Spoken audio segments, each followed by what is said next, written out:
the Ministry of Finance to move the second reading of the Appropriation Bill 2020. Honourable Member for Christchurch East Central. Good afternoon, Mr. Speaker. I rise to move this second reading of the Appropriation Bill, conscious that the ever-increasing uncertainty, sir, globally has certainly had a significant impact in terms of the government's ability to respond. But let me just, at the outset, sir, provide just some context in why we are here to do this second reading. And given the examination that has gone through with respect to the various heads that would have gone into the well, I want, through you, sir, to give the country the absolute assurance, sir, that the government of Barbados, within the context of the Barbados Economic Recovery and Transformation Program, having come to office, sir, just short of 22 months ago, has started and embarked, sir, on an ambitious program for the Barbados economy to recover. But we have always been conscious, sir, that given what we came into office and found, sir, we set in train a series of policy interventions, sir, which were designed to respond to the state of Barbados' economy as we found it, sir, in May of 2018. But as I stand before you this morning, sir, and I just want to, again,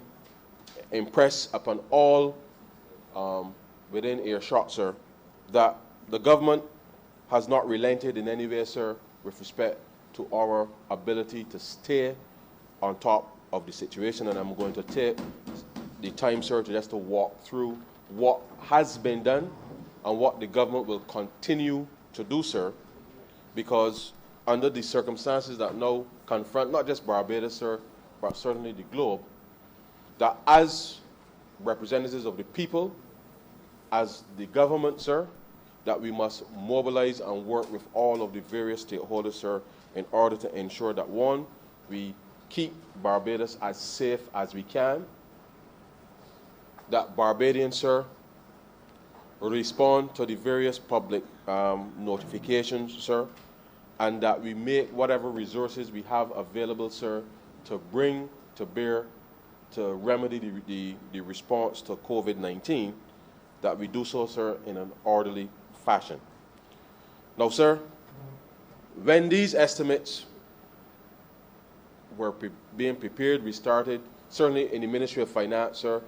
the officers would have gone out to the various ministries November, December. And as you know, sir, the first cases of COVID started in China in December of 2019. But as we went through this process, sir, over the last 3 months, the government has always had its eye with respect to what was emerging in China. And indeed, sir, I want to say for the public record, sir, and for the benefit of all within earshot, that the Ministry of Health and Wellness, sir, has been on top and tracking the progress with respect to COVID-19. They have been preparing, sir, and implementing the plans required to be able to protect Barbadians and visitors who come to Barbados. And I really want to thank the honourable member for the city of Bridgetown, sir, and his team, because since the beginning of January, sir, one, they have not only been issuing public notification about corona, but it has also been sensitizing, sir, the various stakeholders with respect to how, sir, to protect themselves. Of course, since I last spoke in this chamber, sir, last week when we were doing the very supplementary, which was to make provision, sir, for the quarantine and isolation centers with respect to the naval base in St. Lucie, last Monday, on Tuesday, the World Health Organization, sir, declared that COVID-19 was now a global pandemic.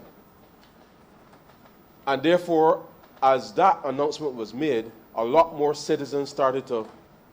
pay attention, because in the last week, certainly a number of CARICOM countries have reported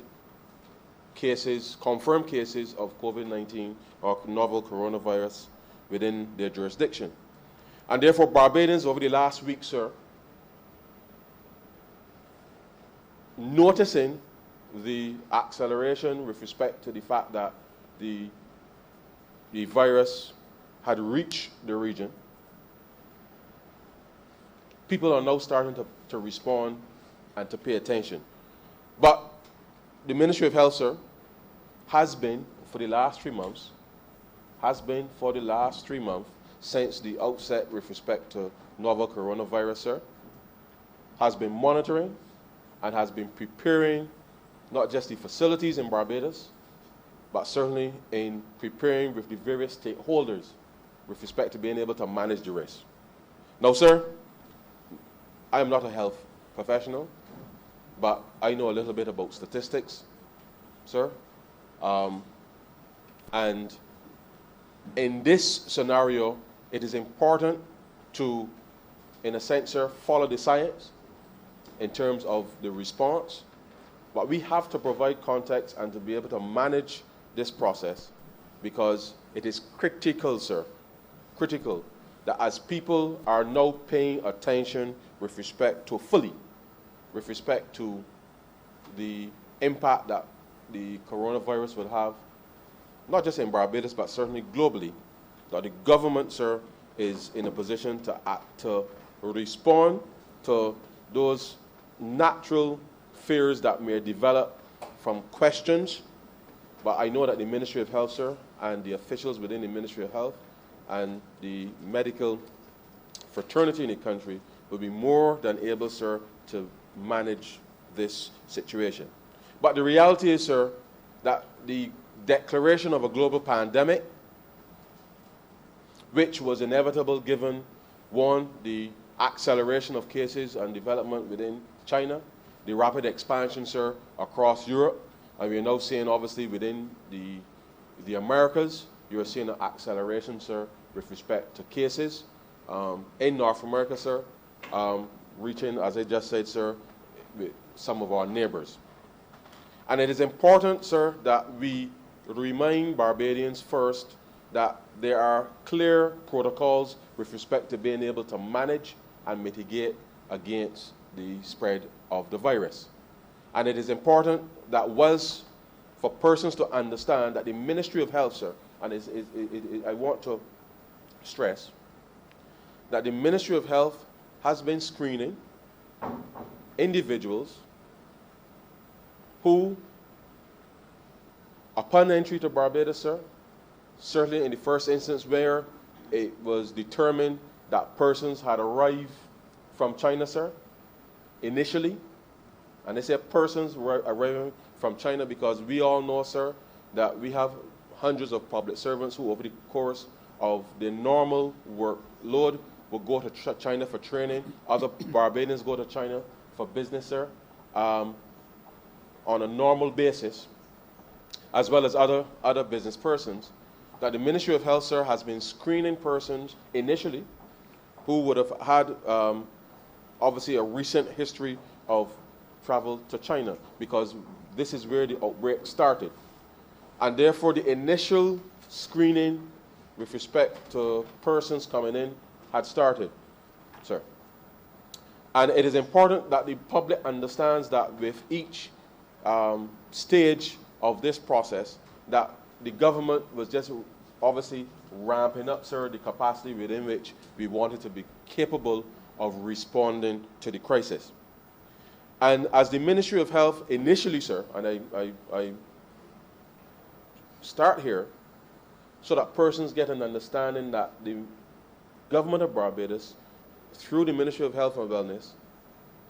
has been screening persons coming from initially, sir, those countries who had travel history, from those countries where the epidemic, sir, now pandemic, was most apparent, starting with those with travels history to China. And Within those persons, sir, in terms of the screening and the testing, or should I say the screening, self-isolation, and testing, sir, that to date none of the persons for whom had come into Barbados and had gone through that process have tested positive for novel coronavirus. But it is important for persons to understand, sir, that at this stage where it has been declared a global pandemic, that whilst the health protocols, sir, have to be followed, that the focus of the government, sir, has been to ensure that we can protect our primary healthcare institutions, because as people go about their normal business, sir, people get sick every day, normally, and they seek, obviously, care through either the polyclinic system or through the GP system or even the Queen Elizabeth Hospital, sir. And so the government strategy has been, sir, to build capacity outside of the polyclinic system, outside of the QEH, sir, such that the persons who have to rely on those critical healthcare institutions, sir, can do so in a way that their normal healthcare delivery, sir, is not compromised. And therefore, we have started the preparation, sir, with respect to not just the added facility at the Old Naval Base in St. Lucie, but also the Elaine Scanterbury Center in St. Lucie, to be able to build capacity. Why is this important, sir? The government believes, sir, quite frankly, that the protocols through which, as I said, taking a risk-based approach to this process allows for us, sir, to be capable of isolating if in the event that there is a positive result with respect to coronavirus, that the isolation as well as the quarantine facilities outside of the normal healthcare facilities will be critical, sir, first and foremost, to containing any further spread of the disease, because once you are contained within the 14-day period, sir, then we are confident that we will be capable of minimizing the impact in terms of community spread with respect to coronavirus. This is important so that persons understand, sir, that the protocols to follow are critical. Now, sir, I know that in the normal scheme of things, we feel unwell and we go to the doctor. And that is normal, sir. But in this instance, as the medical professionals have indicated, the process now, sir, is with respect to the symptoms of novel coronavirus, high fever, the cough, the sneezing, what have you, sir, is that you call either your GP or you call the health hotline, which is 536-4500, sir, such that you're given advice, sir, in terms of what to do or where to go. And again, sir, this is important for the public to understand, because it is critical that irrespective of whether or not, sir, any subsequent screening or testing may prove to be either negative, and we hope that the test remain negative. But even if the test becomes positive, sir, it is important that people understand the protocol that is required and that we follow the protocol to the letter in order to protect our friends, our families, the people we work with, sir, our communities. This is important. And as we are here today, sir, to do this very a constitutional requirement in terms of passing this budget for next year, I am conscious, sir, that in an environment where we now have to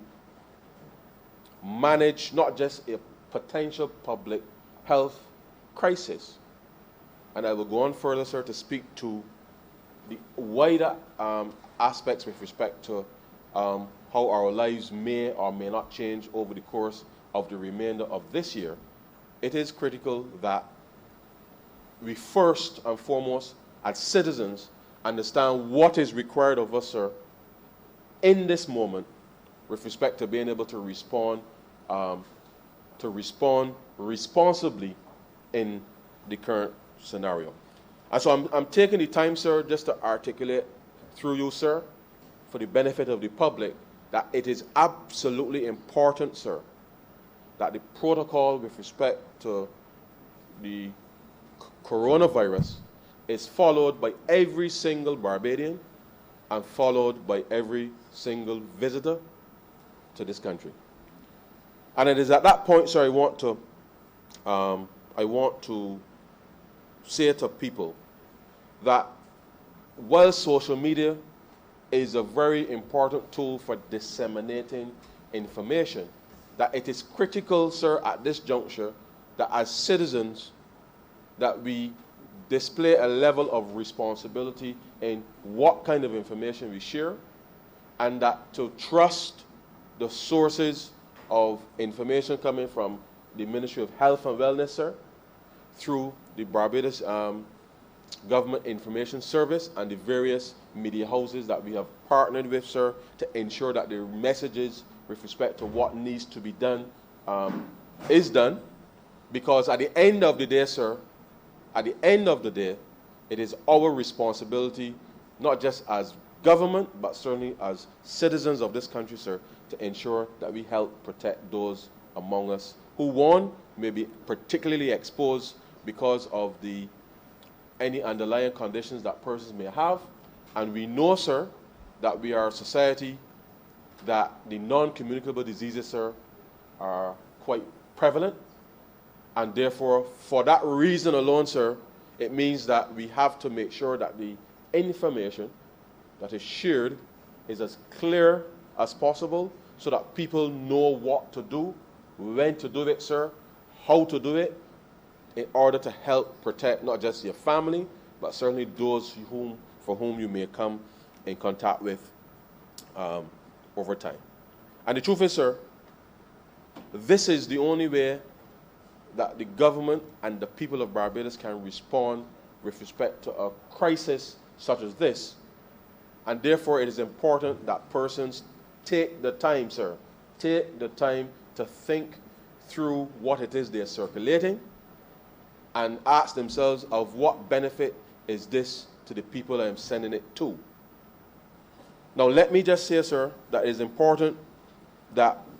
as we have now reached a stage where there is a global pandemic declared with respect to COVID-19,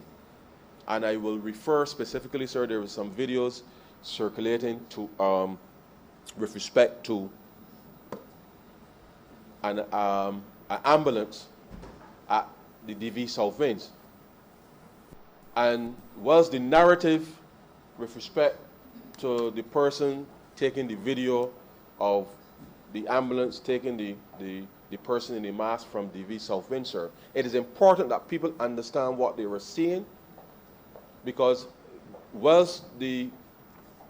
video or the intent perhaps of the video was to suggest that there was corona virus in Barbados, I want to reiterate, sir, that what person saw on the video was in fact the protocol that is required to be followed. Because, sir, if you present with coronavirus, it could be at DV South Wing, sir, it could be anywhere in Barbados. The protocol is to call, sir, the hotline, 536-4500, sir. Get the advice from the medical professionals on the other line. The ambulance, sir, will be dispatched to you rather than you go into, because as I said, sir, the normal thing is to go into the doctor's office. But the protocol is, sir, that the ambulance will be dispatched to you, in this instance, such that we have the capacity, sir, to contain, first and foremost. But at that stage, sir, the medical professionals don't know whether you are positive or negative with respect to the coronavirus. And therefore, the protocol is in place, first and foremost, to ensure that we can protect people in the event, sir, that the test actually turns out to be positive. And so therefore, as I said, sir, since the beginning of the year, the officials of the Ministry of Health and Wellness, sir, have been screening persons in Barbados with respect to coronavirus. Persons have actually, sir, been in self-isolation, sir, and I want to thank those persons who, with the discipline and responsibility that's required, understanding, sir, that if you feel as if you have been exposed and you go into self-isolation, sir, for 14 days, that the responsible thing, sir, is to ensure that you do that and see it through with respect to that. So I want to thank them, sir, for allowing the process to go through. But the process with respect to the protocol, sir, and I come back to this, is that what person saw on the video was the way the protocol is supposed to be followed. So people at this stage, sir, there ought not to be any notion of a rumor that it here or it ain't here. The reality is, sir, that as travel, certainly as a tourism-dependent economy, sir, and I just want to say, sir, that it's not only tourists that travel to Barbados. Barbadians travel to Barbados, sir. Whether for business, I know that we this year is the year of the gathering, and so therefore the issue in of itself isn't the travel, sir. The issue is where have persons come from, on the one hand, or where they've been to, because Barbadians travel for all kinds of reasons, sir, from here, and therefore the Ministry of Health and Wellness, sir, in conducting their surveillance with respect to tracking and monitoring where people have gone, what they might have been exposed to, and as we know, we have gathered information, sir, with respect to the progression, with respect to the development of the virus, that we have to, yes, assess the risk, simply because, sir, the only way that you can have a measured and a reasoned response to be capable of containing something like this, sir, is to ensure that those persons who potentially, sir, might have been at risk are the ones that you're screening first, isolating, before, obviously, sir, going back into the rest of the normal population. And so the government of Barbados, sir, has been screening. Persons have been in self-isolation with respect to being able to monitor this, as we have been building additional capacity, sir, additional both isolation and quarantine facilities, such that we are in a position, sir, to respond in the event, sir, that the numbers escalate within the context of Barbados, that we have sufficient facilities set aside for isolation to determine whether or not persons will eventually present with the symptoms of corona, or if they do someone eventually, sir, test positive for corona, that they can be put into quarantine with respect to being able to help further contain potential spread of the virus. And sir, that is a reasoned and reasonable response to ensure that we maintain, sir, the integrity of the full healthcare system, because as I said, sir, we are a population with a very high non-communicable disease prevalence, and therefore people need to access care within the normal healthcare system on a daily basis, weekly basis, depending on the severity of the underlying condition, whether it's diabetes, hypertension, sir, and the like, heart disease, and these other non-communicable diseases, sir. And therefore, that has been our strategy, sir, to ensure that whatever happens, sir, that the government and the people of Barbados can maintain, as far as possible, sir, as far as possible, a sense of normalcy with respect to how we provide health care to the citizens of Barbados. And so it is important, sir, that when people see these activities taking place, it is to reinforce that what persons saw on the video at DV Southwind, sir, should reassure persons that the protocol is working.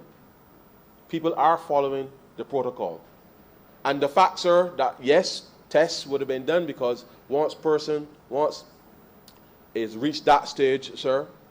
and the ambulance has taken you away, sir, you would have been tested. And therefore, if, sir, and when there is a positive result with respect to the testing for a novel coronavirus,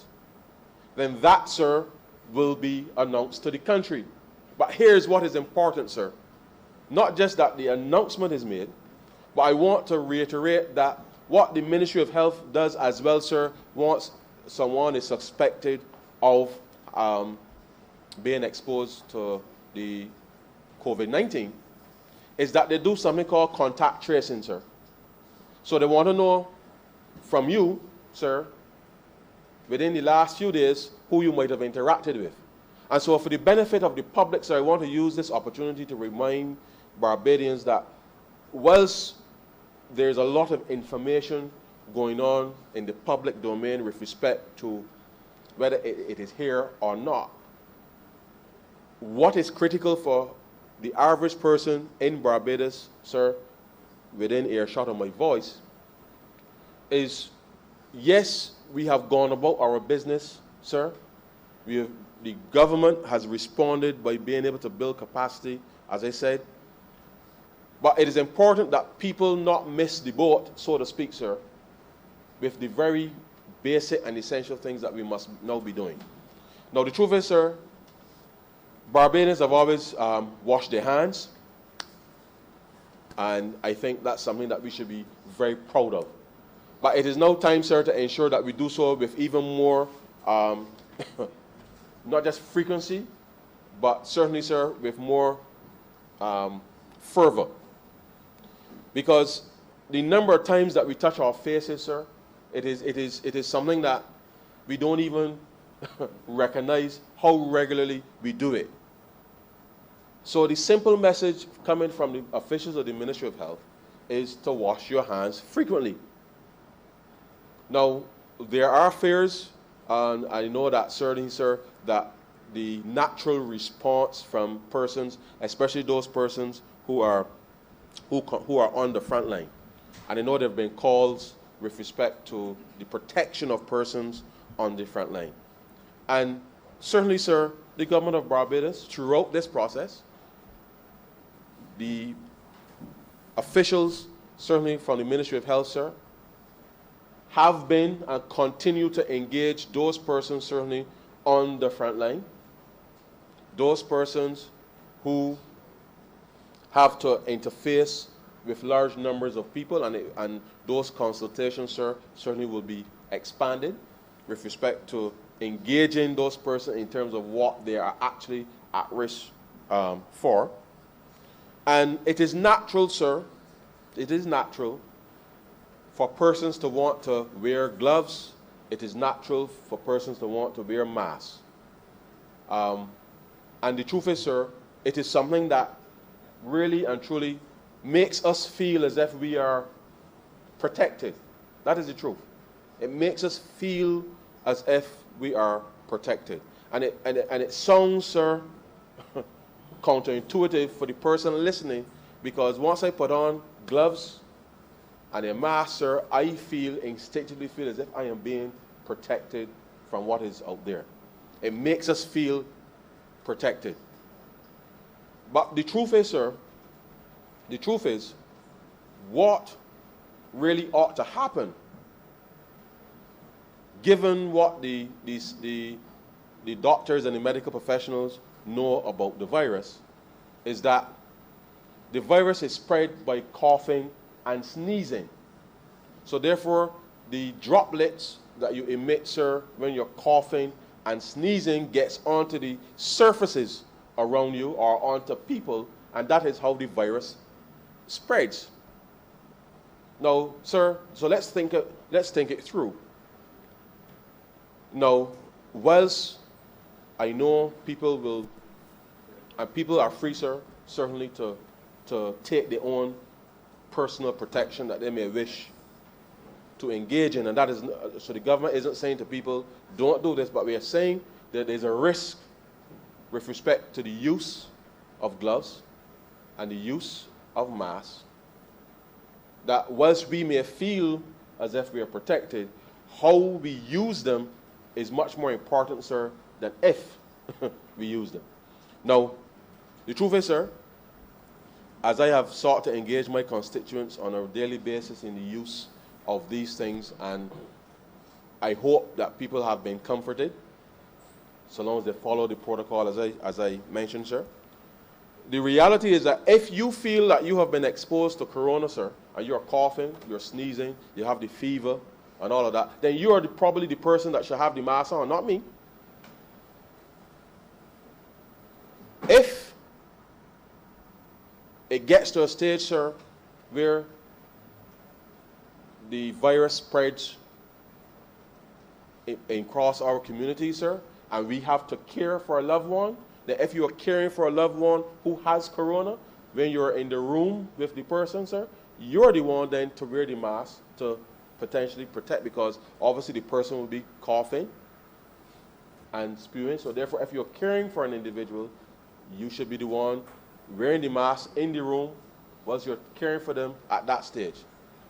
Now, sir, this is why it's important for people to understand that the wearing of the mask and the gloves, sir, really should be limited to those circumstances. Because if I feel that putting on the mask and the gloves, sir, protects me, and I go all around the parliament, sir, and I touch up the whole parliament,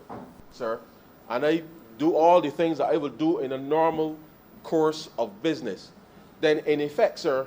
I could potentially be spreading the very virus that I think that I am protected from. Because as you know, sir,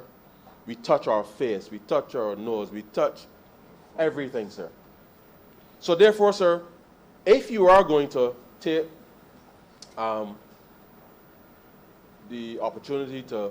use a mask or to use gloves, then you still have to practice, sir, the proper hand hygiene, because that is critical, sir, to ensuring that we can first contain this thing. And the truth is, sir, this is what the medical professionals, sir, having engaged certainly the various stakeholders, have continued to say to persons. I know that persons will instinctively feel that because I have on gloves or I have on a mask that I feel safe. But I'm saying to persons, sir, if you choose to wear gloves, if you choose to wear a mask, sir,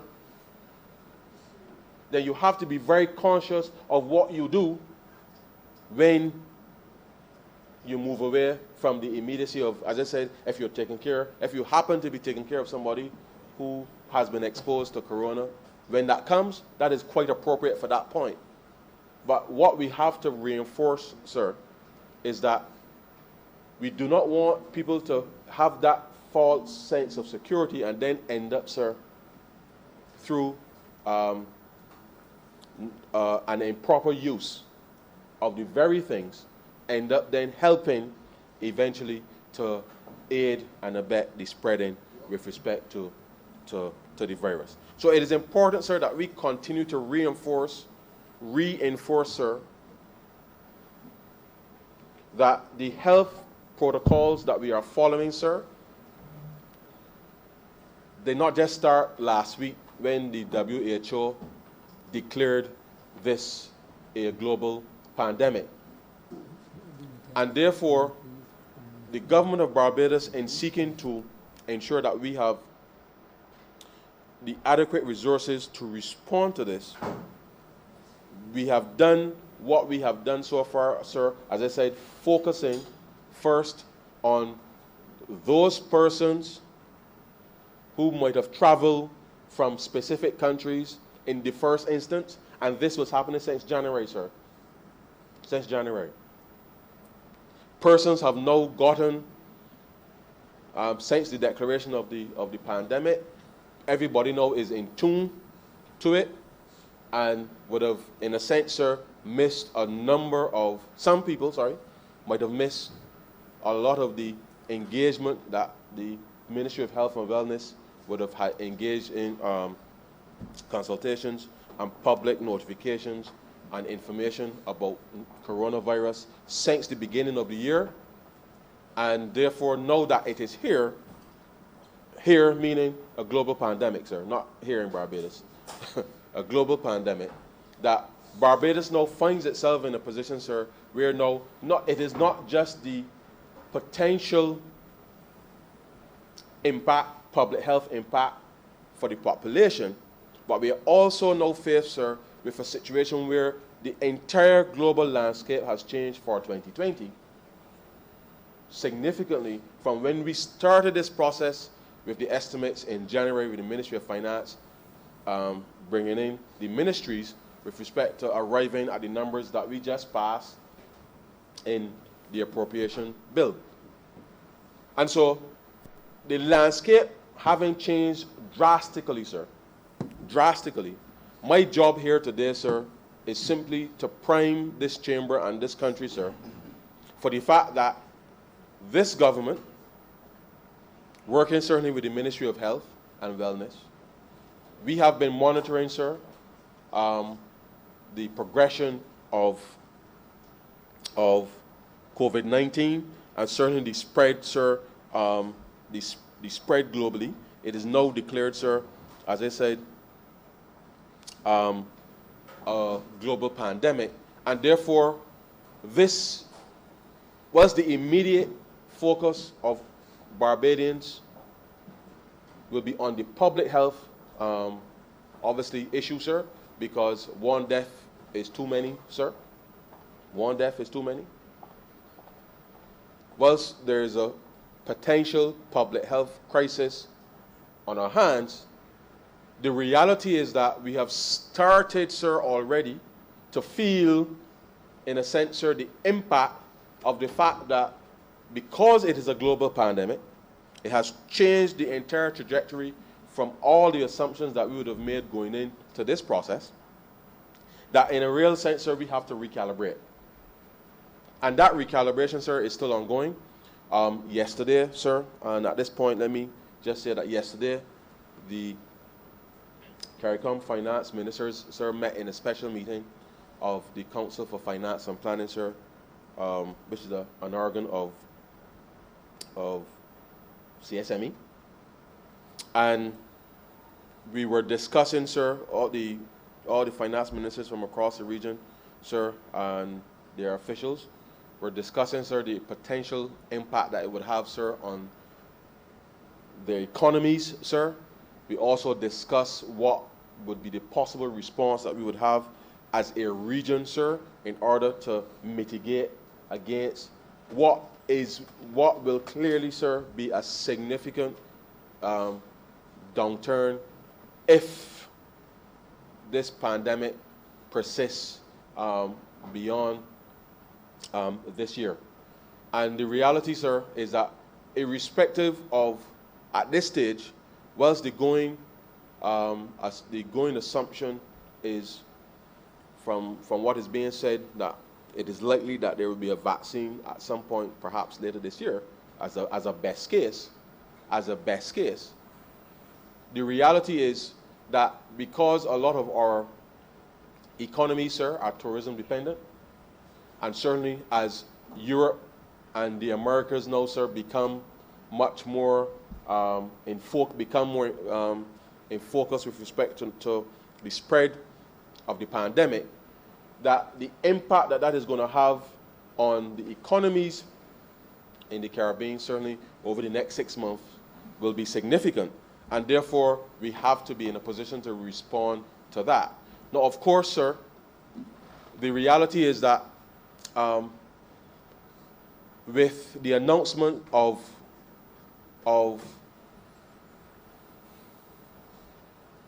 travel bans by various countries, the announcement, sir, or the impact that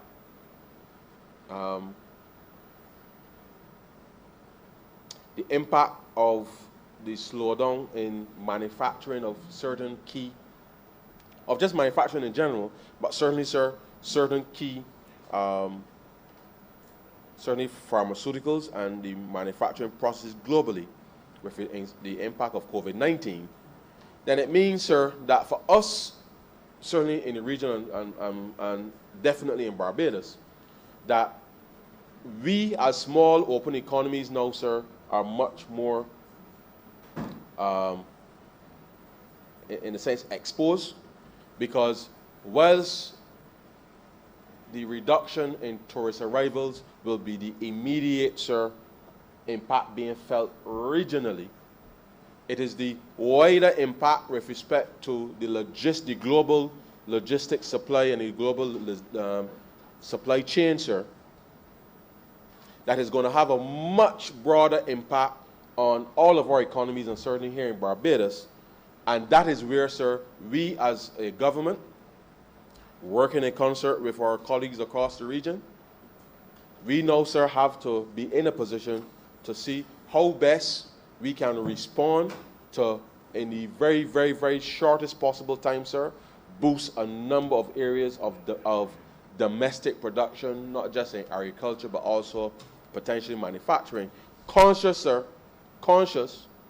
that we do not know at this point whether, as we know it,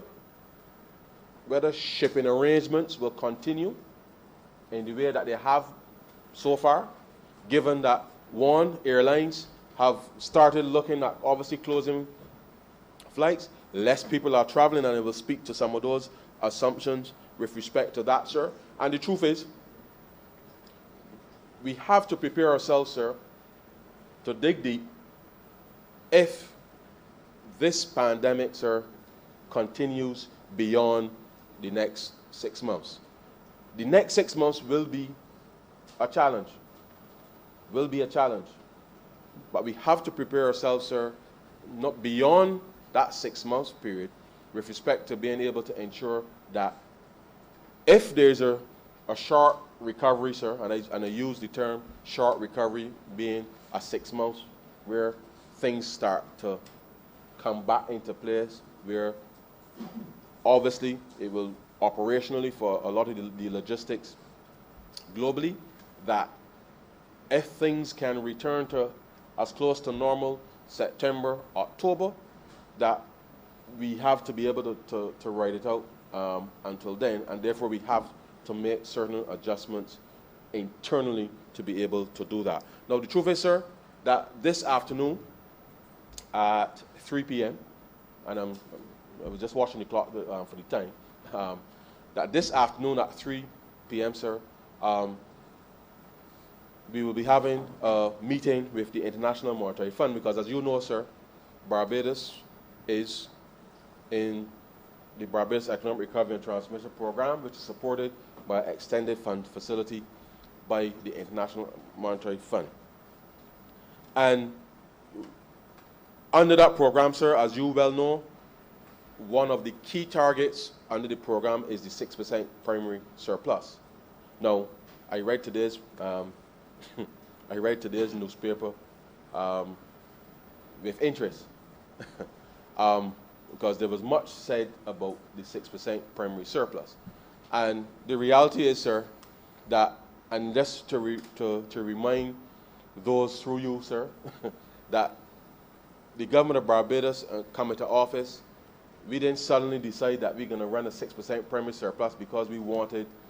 to run a 6% primary surplus, you know, sir. When we came to office, a lot of bills weren't being paid in this country by the government of Barbados. Business confidence and consumer confidence, sir, investor confidence was at its all-time low. And therefore, the interventions that we made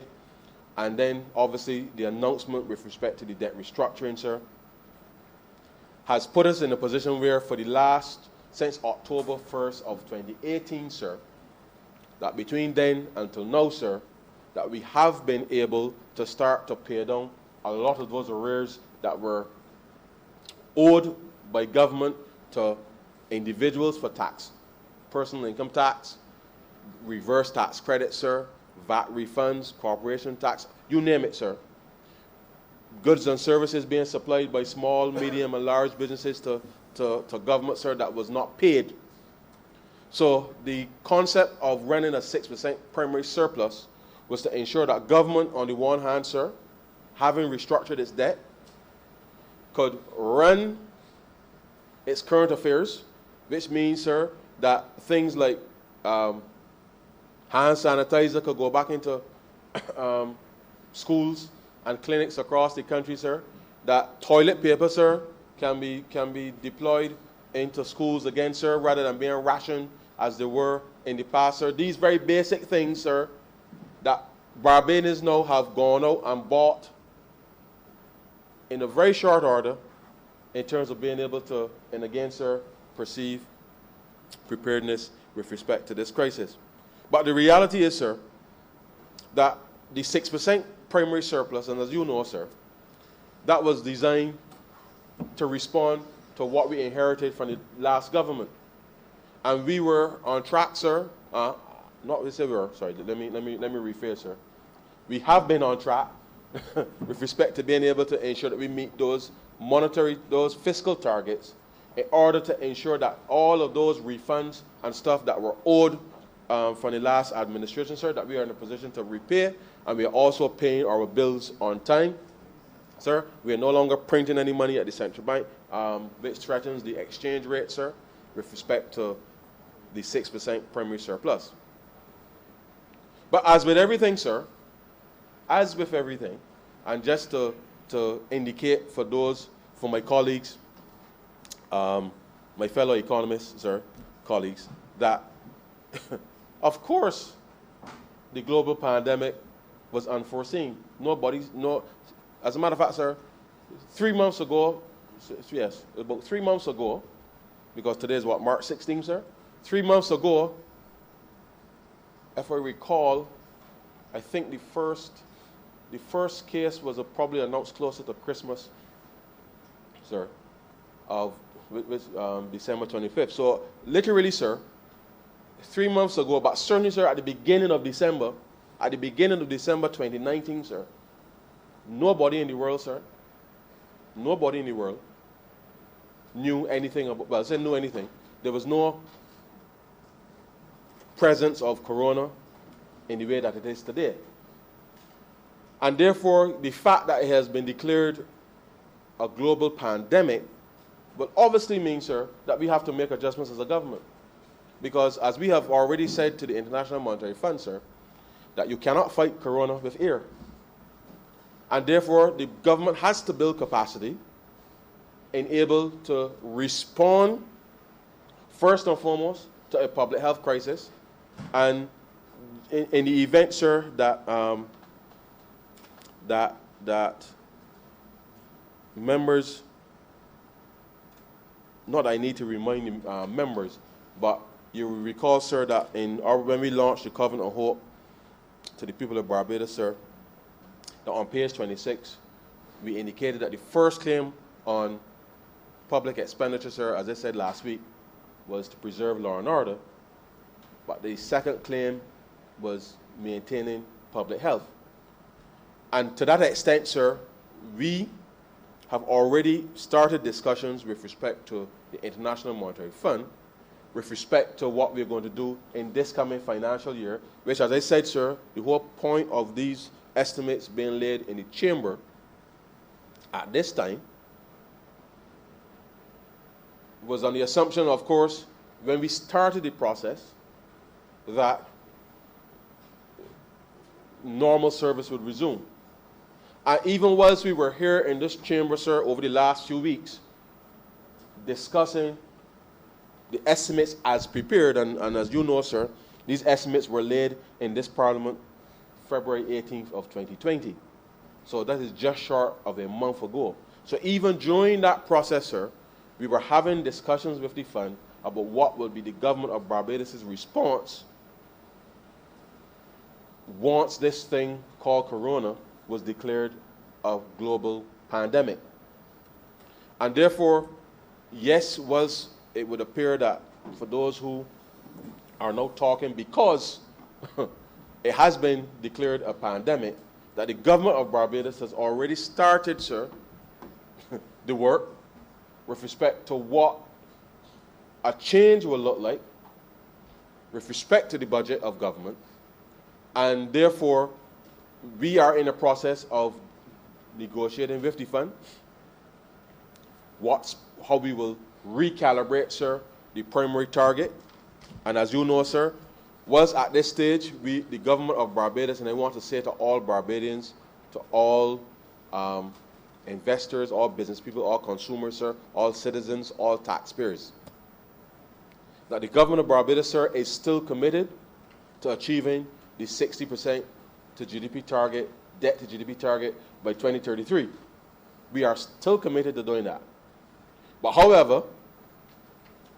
in these circumstances, sir, with respect to being able to respond to a global pandemic, then we have to make adjustments now in the interests of Barbados, in the interests of ordinary Barbadians, sir, and therefore those discussions which will ensue. As I said, we have a meeting at 3 o'clock to, and it's not just us, it's the region, sir, because as you can appreciate, we are all exposed, we are all very much exposed, sir. And what is particularly worrisome as well, sir, as you well know, we are just about 3 months away from the hurricane season. And therefore, the potential, sir, the potential for any further disruption for Barbados or in the region, sir, given that there already is a global pandemic on the way, the potential for further disruption is there, and therefore we are looking at this not just as a specific response to COVID-19, but the fact that as small, open, and very vulnerable economies, that whilst large countries can take decisions to close borders and to ban travel and to do all of these things, we have to be as circumspect as we can, given, sir, that if the ordinary Barbadian goes into the larder, sir, if such things still exist, if they go in the larder or cupboard, sir, they will see that most of the items there, sir, are not made in Barbados. Most of our pharmaceuticals, sir, come from outside. And those pharmaceuticals, sir, have to get here somehow. And whether they get here by airplane, sir, or by ship, the reality is that in order for us, not just in Barbados, but in the Caribbean, sir, in the Caribbean, that we have to ensure that we still maintain an open window to the world, sir, with respect to being able to ensure that critical supply, sir, of key items can still come into the country. Because as I said, sir, part of our response has been to build capacity outside of the healthcare system such that the normal healthcare delivery can continue. But that normal healthcare delivery can only continue, sir, if we are still capable of accessing the normal supply of pharmaceuticals. Now, some time ago, sir, I heard on the news, I heard on the news that some countries were banning the exports of certain basic things like paracetamol. Now, if you can imagine, sir, you got a slight headache. Some people suffer with serious migraines and these things, sir, that whilst the drug service has moved, sir, to do an accelerated procurement to ensure that at least we can have 6 months of supply of just normal drugs, nothing at all to do with COVID-19, sir, in response to ensuring that at least the normal provisioning of healthcare can continue. Then I want to say, sir, that this government has not taken this thing lightly at all. But we are still reliant, sir, on external factors in order to be capable, sir, of delivering that which we want to deliver for our people. And the reality is, sir, that we can't close ourselves off, as some may think is the appropriate response, because simply, sir, we don't produce a lot of the things that we require for our daily subsistence, sir. And the reality is we may do ourselves more harm, potentially, sir, potentially, by taking too hasty a decision without bearing in mind what will be the consequences with respect to being able to ensure that we can maintain some semblance of normalcy. And the truth is, sir, that this is going to be, it has been, it will continue to be for some time, sir, a very fluid situation with respect to how we are going to manage ourselves through this process, because it is absolutely critical, sir, that as the government has sought to engage not just the opposition, we have engaged members of the last administration, we've engaged the social partnership, sir, we have engaged and will continue the engagement with respect, excuse me, sir. We will continue to engage all of Barbados, sir, because this is the time that we know, sir, have to respond as one Barbados, sir, because this COVID-19 threat, sir, presents a unique opportunity. On the one hand, whilst there is clear uncertainty with respect to how it would pan out, it does present opportunities there for us to do things differently in this country, and those are some of the positive things that we would want to have done. And therefore, without, sir, persons descending into panic and fear, that the focus, as we see it now, sir, is to ensure that we do all that we can, sir, to prepare not just the infrastructure within the health system, but certainly prepare families and communities across the country to understand, sir, what to do, when to do it, sir, how to do it. Because it is critical that that message, sir, is carried across the length and breadth of this country, so that people will have more faith and more trust that the government of Barbados has been and will continue, sir, to ensure that we follow not just protocols, but we follow the right information, we follow the science, sir, with respect to being able to respond to this crisis. Now, sir, I've spent this time speaking in this way because I think it's important that, and I know that when I speak on the substantive economics, that some may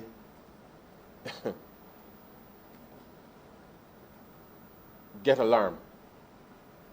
But the reality of our circumstance, sir, is that how we manage ourselves through this with respect to not just policy, potential policy response from government, but how we manage in our day-to-day interactions, sir, with people, with institutions, sir,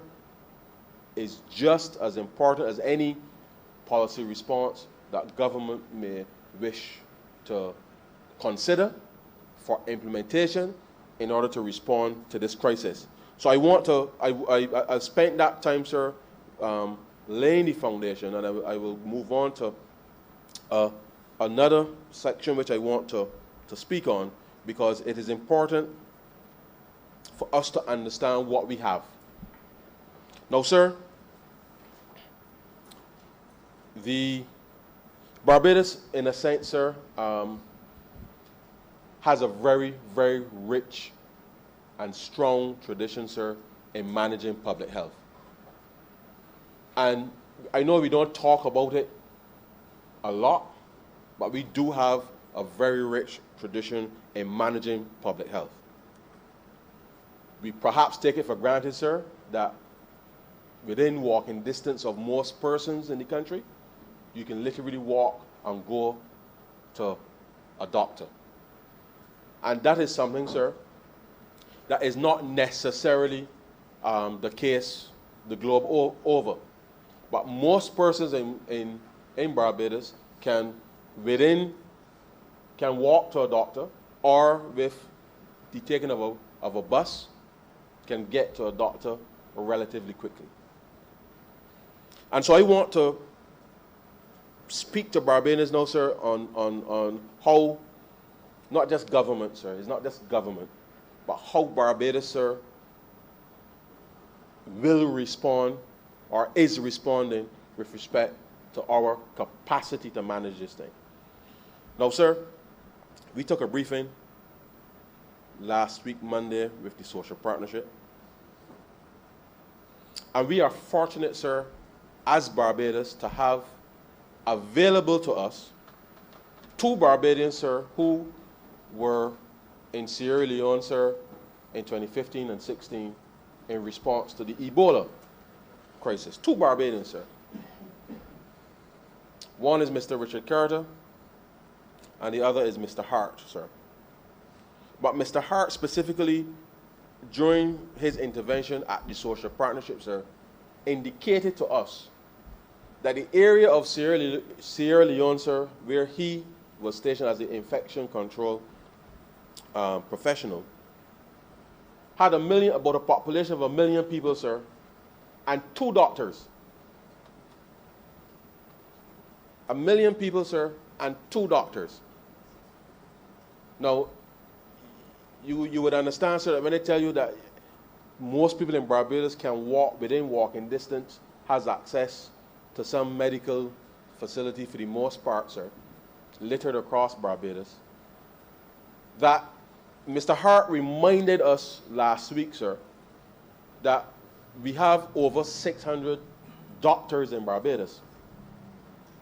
Over 600 doctors in Barbados. So if you can imagine that we have over 600 doctors, plus, sir,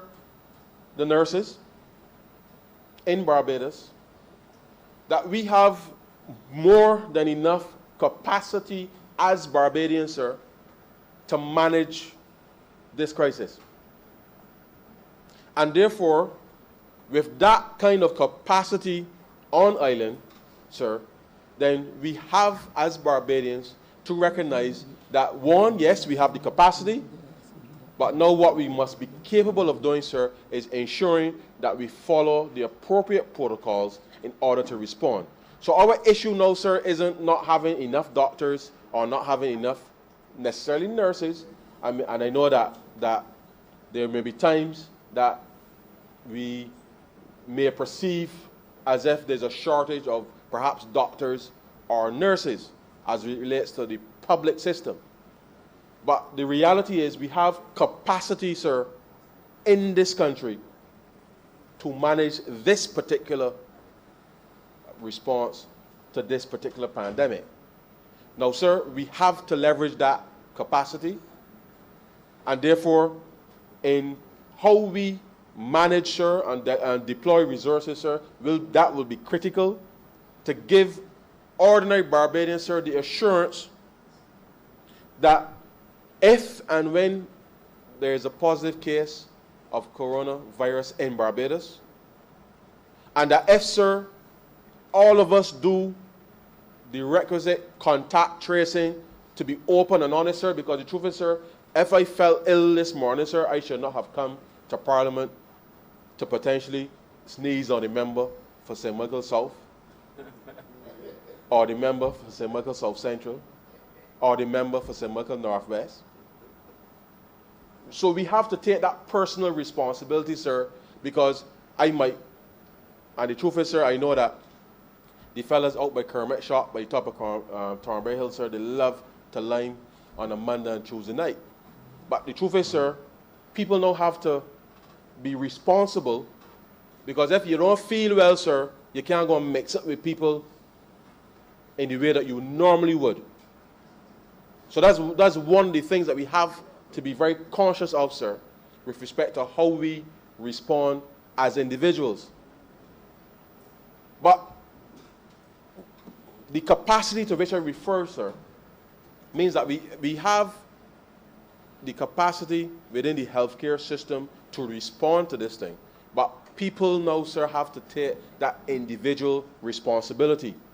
for ensuring that we do the right thing at the right time, sir, and we do it the right way.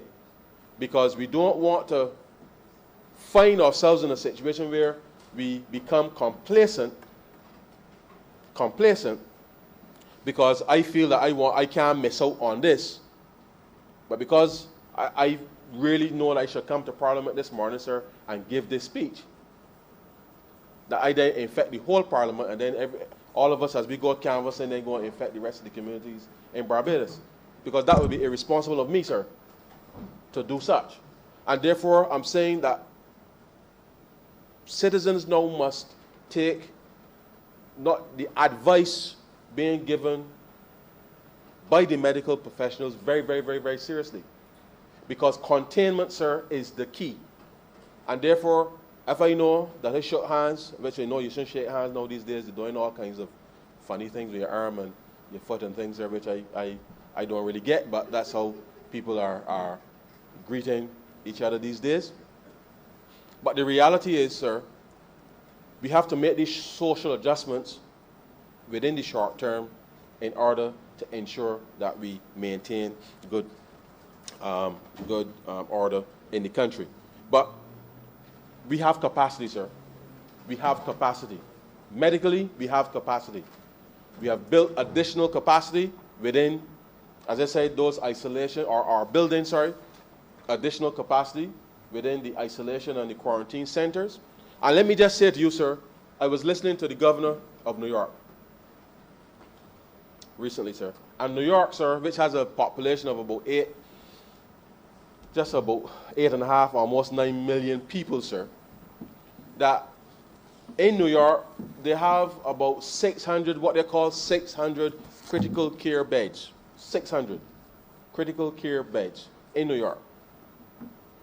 So, of about 8, as I said, sir, 8, almost 9 million people for the most part. Now, you, sir, on any given day, we have about 300,000 people on the island, almost, give or take, sir. But 300,000 people on any given day on the island. Now, sir, when we reflect on the fact that outside of the 6 beds that are at the Enmore facility, and then you have about 20 odd within the QEH itself, our mission, as I said, sir, is to build capacity outside of those facilities, because our focus is to ensure that we protect the main healthcare facilities, because as people are normally ill, we want people to be capable of accessing that healthcare in the normal way. But between the facility at North Point, sir, and the Elaine Canterbury Center, as well as Paragon, sir, Harrison Point, as well as the isolation facility at the Elaine Canterbury Center. In addition, sir, to the Paragon facility, sir, as well as the BDF Field Hospital, sir. The BDF Field Hospital. We will have the capacity, sir, of being able to deal with somewhere between 120 and 160 beds, sir, capable of delivering such. Now, when we think about scale, sir, and I know that the public is very clearly very concerned, and we ought to be concerned because with a global pandemic of this nature, sir, where it is alien for us, sir, it is alien in our minds for people to die of a cold. And therefore, it is quite,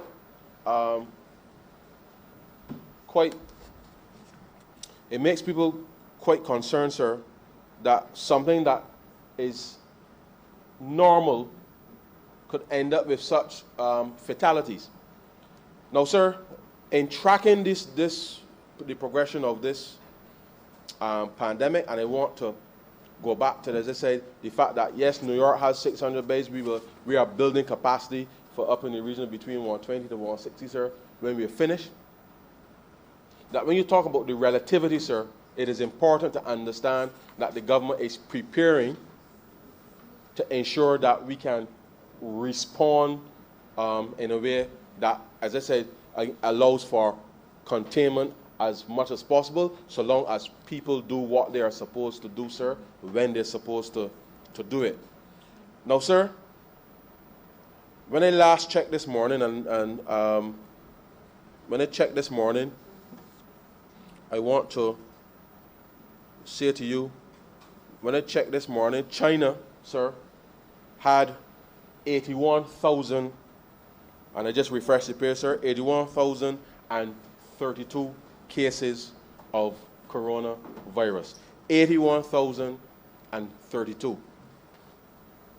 China's population, sir, is 1,437,767,000,000, I think 697 or 678, something like that, sir. Something like that. And the reason I am using that as an example is two reasons, sir. Given that it's a pandemic, one would expect that there will be waves with respect to what's happening with the trajectory. So it appears that over the last few weeks, sir, China would have contained the spread within there. So it got up to 80,000 very, very, very, very quickly, but it has slowed.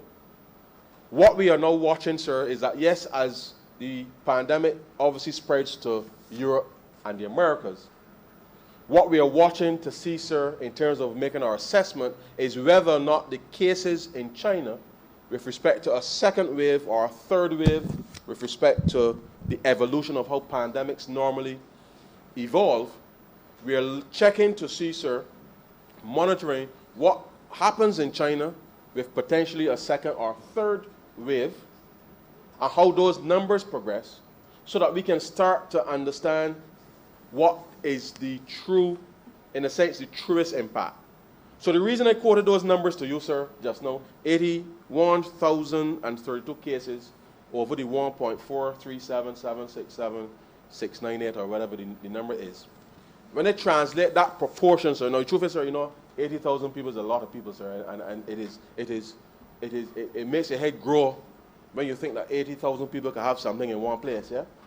It makes your head grow. But I have to come back, sir, to think about, one, the population, the statistics. When I work that out, sir, and I apply that ratio of infected persons in China at the maximum, sir, over their population, and I work it back and apply it to 300,000 people in Barbados, so just roughly, sir, that tells me that based on that ratio, that 17 people in Barbados, if I use the population, would have it. Of course, that's not hard and fast, sir, but it just tells you things. Now, of course, sir, if we are successful, if and when cases of corona arrive in Barbados with the population, if we're able to contain it in those numbers, then, sir, we would be lucky, because it means that we would have built capacity, sir, sufficient capacity to be able to deal with that. So if, sir, if those numbers are right and there's no further second wave or third wave where we see increasing with respect to the numbers in China, and we can say that within some level of confidence, sir, that we could translate it, that we could limit it to less than 20 persons, then I think we would have, in a sense, sir, sufficiently contained, because with those those kinds of numbers, we could do contact tracing very easily with those kinds of numbers and be able to deal with it. The reality is, though, sir, that depending on the fact that, it's a dependent. The fact is, we have a large proportion of our population, as I said earlier, sir, that are predisposed to diabetes, hypertension, and these other cardiovascular disease, sir, these basic underlying conditions that puts a larger proportion of our population at risk simply because of the presence of those underlying conditions. And therefore, part of the reason why we are building that capacity, sir, as I said earlier, is because we understand the dynamic of how our population is in terms of the presence of the non-communicable diseases. Now, sir, we hope that it doesn't come here. We really do. But hope is not a strategy, sir. Hope is not a strategy. And therefore, the government has been responding, and we will continue to respond, sir. And as I said in this chamber last week, sir, we are in a position, just 22 months in taking office, sir, that we could respond to this matter, sir, in the way that we are responding now, simply because we took the very urgent decisions at the beginning of June of 2018, sir, to do what we had to do to first rescue this economy, sir, from certain economic doom and disaster. We have gone through a process where, sir, it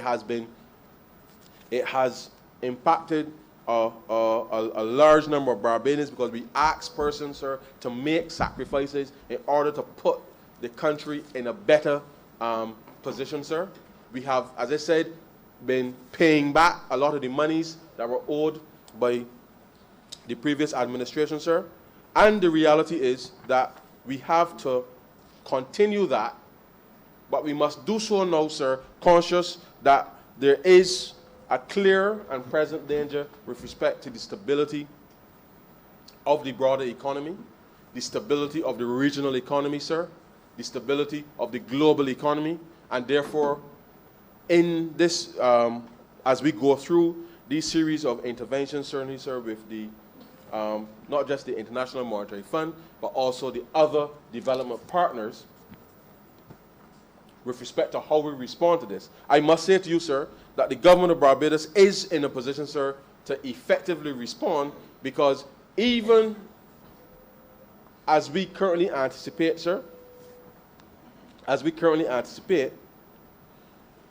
with our reserves, sir, and the last time I spoke to you, sir, our reserves now is over $1.5 billion, and we anticipate that will be topped up shortly even more. But we have the capacity, sir, to be capable of responding. And the truth is, sir, that 2 years ago, sir, honestly speaking, 2 years ago, it would have been very difficult to respond the way that this government is responding with respect to this matter, and capable of responding, simply because, sir, one, there was no confidence in Barbados. Two, the government had lost its way with respect to the management of the public finances, sir. And the credibility that is required to be capable of going to people and say, look, this is what we want done, this is how we plan to do it, and this is how you will be paid, simply was not there, sir. And therefore, we are in a position now, sir, to respond in this way, because we took the decisions that we had to take in June of 2018, sir, to ensure that we first put the economy back on a stable trajectory. And now that we are here, we weren't looking for this, sir, but it has been thrust upon us. And as with everything that the Barbados Labour Party does, sir, we shall face it, sir, and we shall fix it.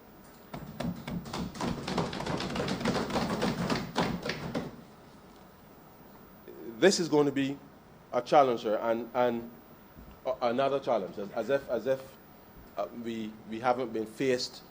with challenges since we came to office. But Barbadians, sir, and I go back to this. Barbadians have to rise again to the occasion as we asked them to rise, sir, in May of 2018. We have to rise to the occasion. And therefore, in rising to the occasion, sir, with respect to how we manage ourselves, and that taking of personal responsibility, sir, is critical. And as I look across to the member for St. George South, I feel compelled, sir. I know that his ministry has been in the vanguard of dealing with what seems to be an unfortunate, sir, set of events with respect to the way some people may be conducting themselves. Now, sir, and let me just say this and give the context, because it is important for, in the same way that I spoke about most Barbadians being able, sir, within walking distance, can go to a doctor or drive to a doctor or take a bus to the doctor. The same is true, sir, of supermarket, shops, and those mini-marts, sir, that are littered across Barbados, which is part and parcel of the distribution of items. And in the same way that we speak to access to a health professional in that way, it is important that people understand, sir, that if you go and buy up all of the Lysol and everything at the mini-mart or the supermarket, sir, and I've heard reports, sir, of some persons seeking to resell because there's obviously a shortage, and there's a shortage in inverted commas, sir, then that puts people at risk. And as Barbadians, we can't operate like that, sir, at this particular time. And so, as I spoke earlier about the health facilities, I want to remind Barbadians that the reason that they got shops and mini-marts and even little bars and that sell a little soap and a little thing to help supplement, that is part of the distribution network that if, sir, disturbed, can exacerbate, sorry, sir, an issue, because people rely on being able to walk down to the shop if you need a little something, sir. Because if I can't get to the supermarket, because if it reaches a point, sir, where we have to curtail the movements of people in this country, people must still be capable, sir, of going to the little shop or the little mini-mart, sir, and be able to buy some soap or get some Clorox with respect to being able to ensure that they can keep their surroundings clean. And therefore, I can only urge Barbadians, sir, to be responsible at this time, because people should not have to be figuring out where they could get these things from, sir. It is not normal. And therefore, we cannot in any way, sir, in the same way as we are trying to build the capacity with respect to maintaining the integrity of the normal health system, whether it's your normal GP or the polyclinic or the QEH, the logistics supply in Barbados has to be maintained in the sense that if you go and buy up all these things and people got to be guessing as to where they could go and get soap, Clorox, sanitizer from, sir, then it defeats the purpose of having a distribution system. And therefore, I can only urge Barbadians to take a step back and think about what the actions that we are doing and what we are doing, what we could potentially be doing to our people, our families, our neighbors, sir, our co-workers, if people seek to stockpile and hoard, especially for reselling, to try to take advantage of a situation that clearly um, is unprecedented. And whilst I know that there's been reports of price gouging and the like, I know that the Ministry of Small Business has been monitoring progress with respect to that. It is something that the government clearly has undertaken, that we, if required, we may have to reintroduce some measure of price control with respect to these things. But I urge Barbadians, sir, Barbadians, to not do those things that will potentially put the lives of our families and our friends and our co-workers or our colleagues at risk, because people feel that I can go around to all the little mini marts, sir, and buy up all the things in order to resell to people. It really is not Barbadian, sir. And I want to encourage Barbadians to do the right thing. But more importantly, sir, if there is to be an issue, a problem with respect to whether it's shipping, sir, because we are still at the mercy of shipping lines and the decisions that are being taken at a commercial level. We are still at the mercy, sir, of airlines with respect to commercial decisions. And as you know, sir, as I said earlier, airlines don't only bring people, they bring goods into the country. And therefore, we have to, as far as possible, not just as Barbados, but as a region, maintain, sir, as long as possible, access to trade routes and trade links until such time as we can find, as there's a vaccine with respect to being able to bring this global pandemic to an end. But as I said, sir, we are monitoring what's happening in China. Especially, I know that a lot of us know we are focusing on Europe and the Americas with respect to what is happening, given our direct travel links to those areas. But in the normal evolution of pandemic, sir, we are monitoring what's happening in China to determine what will be, given that they had it first, it has now spread to the Americas, sir, and therefore in order to be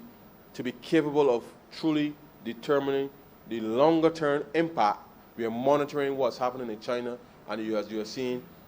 Italy, South Korea, and Iran seem to be catching up collectively with China alone, and therefore we are monitoring to see if and when there is a second wave or a third wave, sir, with respect to the pandemic, in order to ensure that we plan for the long term. Because at the end of this, sir, the reality is, if we were to shut down everything in Barbados tonight, sir, everything in Barbados tonight, the question is, how long would we shut it down for, given all that is happening outside of Barbados? There may come a point in this episode, in this pandemic, sir, where we may very well have to shut down communities and shut down large gatherings and the like. But at the end of the day, sir, unless we start to build the internal capacity to, one, boost, which I know the Ministry of Agriculture has already started with respect to the acceleration of food production, and just for the record, sir, because there may be some that might be tempted to interpret the announcement of an accelerated food production plan as a response to COVID-19, I can say categorically, and I know the minister will speak in his own voice with respect to this, but I know that every member of the Cabinet of Barbados, and certainly his staff at the Ministry of Agriculture, will be able to say to all Barbadians that this government has put food security, which is why it is the Ministry of Agriculture and Food Security in its name, has been in clear focus since this government came to office. They have been planning with respect to how they were going to achieve it, but circumstances have reached a point where now the accelerated timeline now obviously has to be put in place. So this is not a plan for COVID-19. This has always been the mission of this Barbados Labour Party government, and the Ministry of Agriculture is going to ensure that it is done. But let me get back to the point, sir. Over the course of the next 6 months, we have certainly to increase local, not just local production of food, but certainly local manufacturing, where obviously that is capable to support some of the agricultural processing and manufacturing as it relates to the agricultural sector. But the reality is, sir, that Barbados is now going to have to, and whilst we are hoping for the best, sir, but we plan for the absolute worst. And therefore, it is likely, sir, that life as we know it may have to be adapted slightly, sir, with respect to what we eat, how we eat it, sir, how much we eat, with respect to a lot of these things. And so therefore, it is important, not just for the Ministry, sir, of Agriculture to engage the farmers, but a lot of the spaces that we have around us, sir, that potentially can be made arable. Person's going to have to respond and come on board, sir, to absolutely, sir, increase the food production in whatever space that we can use, because this is going to be part of the response for the government of Barbados to ensure that we can feed our people, sir, conscious that logistically the global supply chain could be disrupted, and if it is disrupted, then we have to be capable of feeding ourselves. We are already self-sufficient, sir, in chicken, but of course there's still some import component in a sense to that, and therefore we have to monitor that, sir, as a key protein, sir, for ordinary Barbadians going forward, because as with everything, sir, this is going to be a very, very, very serious going down as it relates to the potential impact of COVID-19 on not just the economy, but certainly on the lives of ordinary Barbadians. And so, sir, this is important for people to understand that we have capacity, yes. We have capacity. It is manageable, given the number of healthcare professionals that we have in Barbados. And we are fortunate, sir, to have these numbers of healthcare professionals in the country to respond in this way. And therefore, it is incumbent upon all of us, sir, to ensure that we carry the messages to the citizens about what they can do, sir, to help in ensuring that we as a government and as a country respond as responsibly to this COVID-19 potential crisis. Now, sir, let me get to, I almost said in those few words, sir. Let me get to some of the hard economics, sir, in terms of what we are looking at, in terms of the potential impact on the region. Now, sir, as you know, as I indicated earlier, a lot of our economies, and certainly Barbados is a tourism-dependent economy. And based on our estimates, sir, about 40% of our GDP is pretty much linked to tourism. And so, as you are well aware, sir, with the announcements of various travel bans and certainly the protocols with respect to what's happening globally with air travel, the World Travel and Tourism Council, sir, has suggested that there will be as much as a 25% decline in travel for 2020, which, as you know, is about 3 months or so of decline in global travel. Now, sir, we are going into what we may refer to as the low season for tourism. And whilst that may may not be the worst part of it. The reality is, with the announcement of certainly travel bans, and when we look at the fact that, as I said earlier, Europe and the Americas, where we get a lot of our tourists from, that the shift in terms of growth of coronavirus numbers have shifted from China to these areas where we get most of our tourists from. The reality is that whilst the tourists may not be traveling over the next 3 months or 3 to 6 months, sir, we appreciate that there's a lag effect with respect to the recovery. And so therefore, whilst the travel market may be declined, what we are looking at effectively, sir, is that if over the next 3 to 6 months, sir, the increasing numbers in Europe and the Americas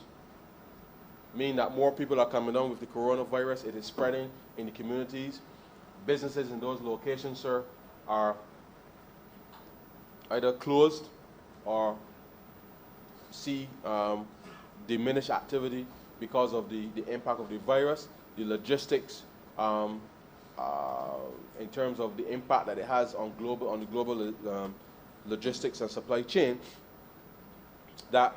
we anticipate that even though the virus may peak, and all of this is still very much contingent, as I said, sir, on the presence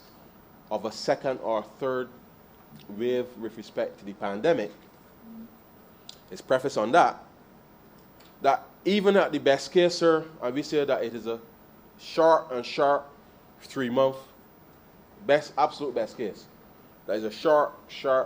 3 month exercise, that it was going to still take some time, sir, before the capacity of the airlift and all of these things start to come back. And therefore, it is our anticipation, sir, that we in Barbados will be likely be impacted for the remainder, in a sense, of this year, for sure, simply because of the way that the lag effect that we would anticipate will happen because of the spill-on effects within those economies. And so, for us, whilst we will love this thing to be as short as possible and as minimal disruption, that is, we believe, our best case scenario, the reality is that the availability of a vaccine appears to be much longer than that. And so therefore, we are at a stage now, with respect to our planning, that we have to be, as I said, sir, we have to be as circumspect as possible. We have a number of policy options available to the government to try to mitigate against the decline in domestic activity by prioritizing or refocusing the government's, first of all, the government's public sector investment program, which the Prime Minister will articulate certainly some of those details at the closing, sir, of this debate. But Barbadians can rest assured, sir, that the government of Barbados is monitoring and engaging with all of the partners in order to ensure that we respond in the way that we need to respond. We have, as I said, the medical capacity to deal with the COVID virus, and therefore I'm asking through you, sir, that Barbadians continue to follow the health protocols. We are formulating, with respect to our engagements with the multilateral agencies, in terms of how we will decide on the response. Under normal circumstances, sir, you would have had a budget presentation for all intents and purposes with respect to the advancement of this second reading of the bill. And so I can say at this time, obviously, it's not the government's intention in any way, sir, to raise or levy any new taxes. And therefore, with the situation being as fluid as is, we are ensuring that we respond in the best way possible by first ensuring that we build the appropriate capacity within the health system such that we are capable, sir, of first and foremost containing any presence of coronavirus, COVID-19, in Barbados. But, sir, we have already started looking at what the potential fiscal stimulus package could look like. As I said, we will reprioritize some of our capital spending in order to ensure that the things that will reach as many people, given the anticipated reduction in tourist arrivals, what that will have with respect to the impact on the tourism sector and those firms and entities that engage with the tourism sector. We will look at what we can do with respect to working with the commercial banks across the region and having the discussion yesterday with the ministers of finance across the region. There's already engagement with respect to the banks regionally and how banks will respond to both individuals and businesses in the event, sir, that there is a prolonged impact with respect to the downturn of coronavirus. Excuse me. We are certainly, sir, seeking to ensure that where there is a follow on the one hand with respect to the downturn in tourist arrivals, that there is sufficient activity taking place locally, subject, sir, to obviously to the fact that we are still dependent on the in a sense, the shipping lines and the logistics to be capable of helping to sustain that we are in a position clearly to ensure that we ramp up, as I said earlier, not just domestic agriculture production, but that we work certainly within the context of CARICOM in order to ensure that we can at least move food and other items between us in the event, sir, that we have to do such. The truth is, sir, that at this stage, the global uncertainty is significant. And as we come to this chamber to do the appropriation bill, it would be remiss of us not to say to the country and certainly to the rest of the government that with the presence of COVID-19, our priorities will change. And whilst the appropriation bill as passed was what we were contemplating prior to this, that at some point in the very near future, when we get a better sense in terms of where things are heading, we may very well have to come back to the chamber to give specific announcements in terms of what we will do in terms of the budget process. Now, let me state, sir, that during this particular point in time, and as we have been preparing, a lot relies on time, sir, and I accept that there's process involved for certain things. Certainly, the Ministry of Health and Wellness, sir, in responding to the clear threat of COVID-19, has been engaging in a lot of, we have been expediting the procurement process with respect to a number of key items with respect to being able to respond to the health crisis. Now, just for the benefit of the public, sir, because I recall during one of these exchanges in the estimates, there was some question with respect to the arrival of the sanitation garbage compactors. But under the Financial Management or the Act, sir, Rule 239 exists to allow the government of Barbados in situations of urgency, sir, to be capable of procuring items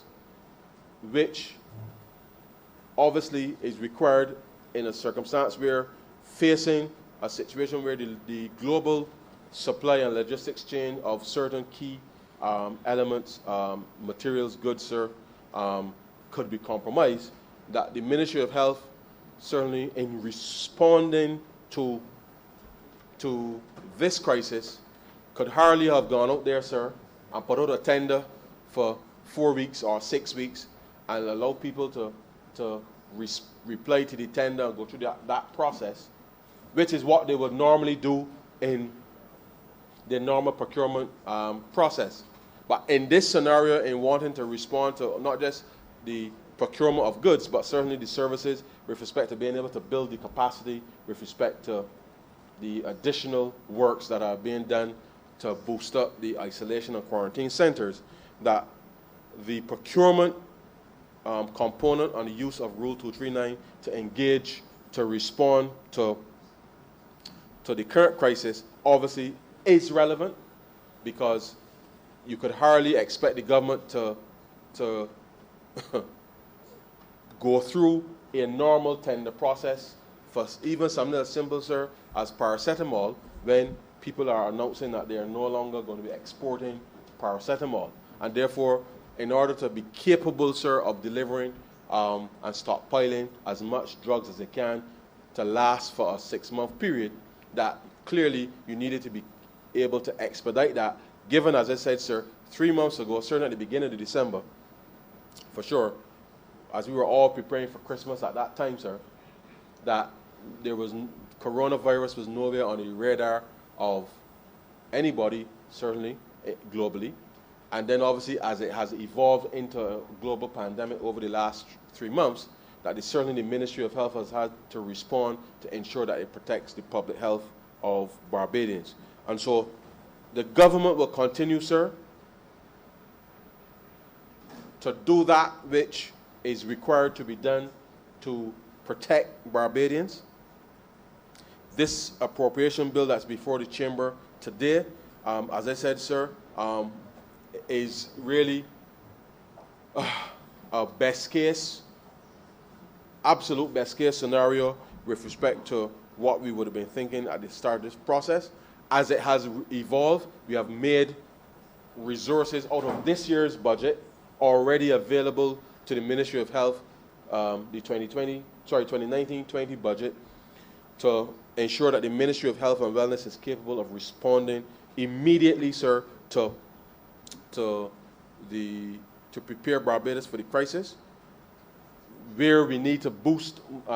more capacity, sir, those decisions will be taken, and the appropriate resources will be made available from the Ministry of Finance to be capable of ensuring that we are in a position to respond to the crisis. Now, sir, with all of this, we still say to Barbadians that we want to continue life as normal as we can continue life, as normal as we can continue it, sir, for as long as we can do so. But we still must be conscious, sir, that as we go about that we are conscious of the information, and we take heed of the information being provided to us by the healthcare professionals. We have to,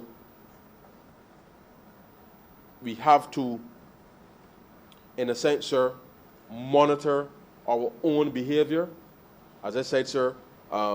the contact tracing is critical with respect to who we engage with. The truth is, sir, that this will test a lot of us. I was speaking to a few people, we've been saying to some of the elderly persons about avoiding contacts, sir, and avoiding gatherings. And as you know, our old people, sir, they will tell you that if they're to meet their maker, sir, through Corona, that they will go to church and they will continue to do what they're doing. And we will continue to message and engage persons, sir, to try to ensure that we protect as many lives as possible. But we don't want our old people, sir, to meet the Lord sooner than they need to. And I know that's what we say, the reality is that there's certain things that we can do because we want to have as many persons among us for as long as possible. And therefore, we encourage people. I know some of us are perhaps a little more stubborn than some, but the reality is that we have to protect ourselves. And if we can, whether the churches or the little groups that we have can conduct their services digitally, sir, and give the same level of solace, sir, that we can engage in our communities, then these are some of the adjustments that we have to make, sir, in order to ensure that we can adequately respond to what is clearly a danger to the population of Barbados. But as I said, sir, it is not just the fact that we have a large elderly population. It is also the fact that we have a large number of persons with underlying health conditions. And therefore, as we disseminate the information related to the protocol, sir, people will as a matter of course, will see a heightened response from certainly the medical officials with respect to how we go about the effective containment of this. And the truth is, sir, persons have to take that personal responsibility, because as much as I, sir, love to come to Parliament, if I can't make it because, sir, I have the cough and my fever is high, and the people of Christchurch Essential sent me here, I know that they would not want me to come to Parliament, sir, and expose the rest of the government. And then obviously we have issues with being able to ensure that we are able to cope. I know that we have a lot of persons for whom, whether they're policemen, the guards downstairs, sir, the people at the airport who are doing the screening, sir, the immigration officers, sir, the customs officers, the maids at the various institutions, sir. And the truth is that wherever you are within the spectrum of the role that we have to play,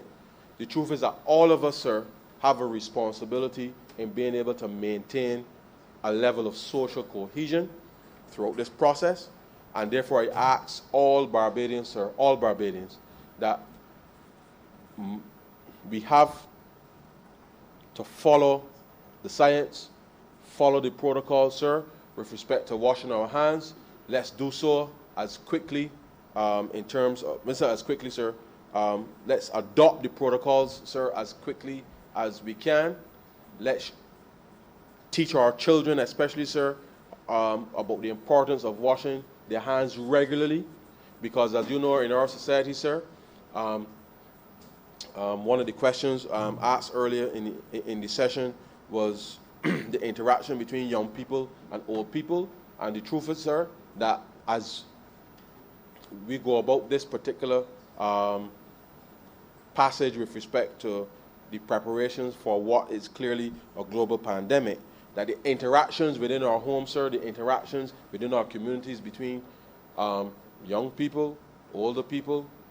the practice of personal hygiene in terms of the hand washing is absolutely, absolutely critical, sir. And whilst it is important that that is done as one of the key elements, and let me reiterate, sir, that for those persons who wish to adopt or to use what may be referred to as protective personal equipment, that the adoption of proper hand hygiene will support any use of masks or the gloves. And it is important that we understand that because we instinctively, sir, unconsciously touch our face, touch our noses, we do all kinds of things with our hands, sir, that even though we may have gloves on, that we have to be conscious how we dispose of those gloves, where we touch with those gloves, so that whilst we may feel personally protected, that the spread with respect to where you're touching things could lead to an acceleration of the spread, or the potential acceleration, with respect to the spread of disease. So we have to teach our children, sir, how to wash their hands properly and more thoroughly, let me put it that way, sir. We have a habit of doing it, but we now have to just pay much more attention with respect to what we do. Yesterday, sir, just as a quick anecdote, my son was doing some painting. He was painting some rocks, and then he decided he was going to paint his hands. And so, you know, as we've been teaching him how to do the proper surgeon type wash, he came in and I went and he was going through the motions of, you know, doing the inside the hands and all of that, and the thumb and fingers and this kind of thing, and making sure that everything is done. When he was finished, because he had the paint all over his hand, probably took about 30 seconds or so for him to do all of that. But when he was finished, sir, he still had traces of the paint on all over his hand. So I was trying to explain to him, sir, that if this was the virus on his hands, that the paint that he was still seeing meant that we needed to go again with respect to that. The truth is, sir, the way that these things are sprayed, we have to be very, very, very, very, very, very careful. And that is why it's important, sir, that if people listen to nothing else, sir, that they must ensure that they practice proper hand hygiene, irrespective of whether or not, sir, you wear gloves or not, or you wear masks or not, sir. You have to practice proper hand hygiene. And that is the message that must be consistently carried, and for persons to do that on a regular basis. Hand sanitizer, sir, again, if you're not close to water and soap, yes, you use the hand sanitizer, but if you have the option, wash your hands. Because washing the hands, sir, thoroughly is what will be one of the primary responses that will help us to contain the spread of this virus. And so, sir, I spoke in this way this morning, sir, with not a lot of economics or not a lot of numbers, because I want to give the country the assurance that the government will respond and has been responding by making the necessary financial resources available to build capacity in the first instance. The next phase, within the next few days, sir, as we conclude our negotiations with the International Monetary Fund and our other partners in terms of the capacity for other response, in terms of the main economic response, is what we are finalizing. And therefore, at this particular point in time, the government is absolutely committed to continue the engagement of all the stakeholders, from the ram shop owner, sir, to the supermarket owner, to the jet ski man, to the hotelier, because it is important that everybody understands, sir, that the government will only be capable of responding, sir, in the same way as we have done strategically in response to the public health threat, that data is required for the government to respond appropriately to the various sectors, so that in the rollout with respect to any particular fiscal stimulus, that we ensure that those key individuals and businesses, sir, businesses, and by business I mean the fact that, sir, if Barbados is to shut down, that will have an immediate impact on transportation, it will have an impact on schools, it will have an impact on people's incomes, it will have an impact on employment, sir. It has a far wider impact than just the fact that you decide that you can close the airport. And therefore, the reality is that whilst we are cognizant of the risk, the reason why we are insisting that the protocols be followed is that once persons follow the protocol, sir, it gives the country the best chance, sir, of having to go to that extreme. And therefore, if you don't have to go to that extreme with respect to closing everything down, then it gives us the ability for any fiscal response, any fiscal stimulus that we will bring to be successful, because persons would have understood, sir, that we have followed to the letter the health protocols within our communities, within our homes, that we are following those protocols, sir, because we do not want to expose any of the healthcare facilities, whether from a private doctor to a polyclinic to the QEH, and we want to be capable of separating the impact of COVID-19 from a public health perspective from the main healthcare facilities, such that we are capable of mounting the best possible response as a government. And so, sir, this is where this government is at the moment with respect to being able to respond to COVID-19. There will be more, and as I spoke earlier, sir, the Parliament to which the people sent us to, we have had to relocate in short order, and therefore, if the Parliament is to be reconvened, sir, in the dead of night, to be capable of ensuring that we can do that which is required lawfully to respond to the people, then we are prepared as a government, sir, to come back here at any time to say to the people of Barbados that this is what the government is prepared to be capable of doing to ensure that we can protect them and their families and their friends, their co-workers, whether you work in the public sector, whether you work in the private sector, because it is important that we act as one. And therefore, sir, this government will continue to monitor, as I said, sir, what is happening, not just in Europe and the Americas, but also what is happening in China with respect to determining whether or not there's a second or potential second or third wave of the pandemic, so that we can ensure that we give Barbadians the absolute best available information, so that any decision that we take with respect to potential closure is rooted in what makes sense for Barbados over the long term. I will reiterate, sir, that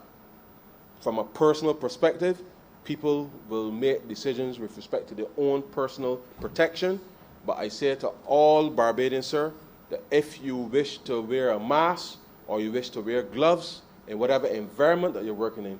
that to ensure that you practice, even more importantly, proper hand hygiene, because the incorrect use of gloves could, sir, potentially make matters worse with respect to the spread of the disease. And therefore, we will not stop people from doing that, but we just want people to be conscious that there are risks associated with the inappropriate use of those mechanisms. And so, sir, I want to say that I fully, sir, support the appropriation bill before the chamber, but as you know, sir, as I said, there will be changes with respect to the priorities of government going forward, and I would rely, sir, on yourself and the members of this chamber that at the appropriate time, when we need to come back to this space, to be capable of saying to the country what is the definitive position of government with respect to the announcement of the appropriate fiscal stimulus with respect to the anticipated outfall with respect to the COVID-19, that the country,